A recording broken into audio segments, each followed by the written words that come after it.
TikTok, YouTube ও Facebook কখন খুলে দেওয়া হবে তা আগামীকাল বুধবার বেলা ১১টার পর জানা যাবে বলে জানিয়েছেন ডাক ও টেলিযোগাযোগ ও আইসিটি প্রতিমন্ত্রী জুনায়েদ আহমেদ পলক। মঙ্গলবার সন্ধ্যায় স্বরাষ্ট্র মন্ত্রণালয়ের সভাকক্ষে বৈঠক শেষে সাংবাদিকদের এ তথ্য জানান তিনি। সামাজিক যোগাযোগ মাধ্যমগুলো কবে চালু হবে এমন প্রশ্নের জবাবে প্রতিমন্ত্রী বলেন, বুধবার বেলা ১১টার পর জানাতে পারব।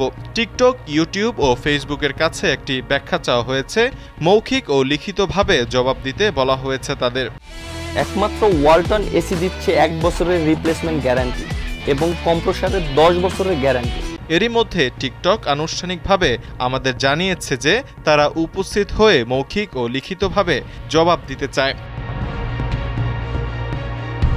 তিনি আরও বলেন, তবে ফেসবুক ও ইউটিউব বাংলাদেশের টেলিযোগাযোগ নিয়ন্ত্রণ কমিশনে কোনো জবাব দেয়নি, যে কারণে আগামীকাল সকাল ৯টা, ১০টা ও বেলা ১১টায় ৩ প্রতিষ্ঠানকে বিটিআরসিতে উপস্থিত হয়ে ব্যাখ্যা দেওয়ার চিঠি দেওয়া হয়েছে। তাই আগামীকাল বেলা ১১টার পর যদি তাদের কাছ থেকে ব্যাখ্যা পেয়ে তা বিশ্লেষণ করে বা না পেলেও আমরা আলোচনা সাপেক্ষে সিদ্ধান্ত জানাতে পারব।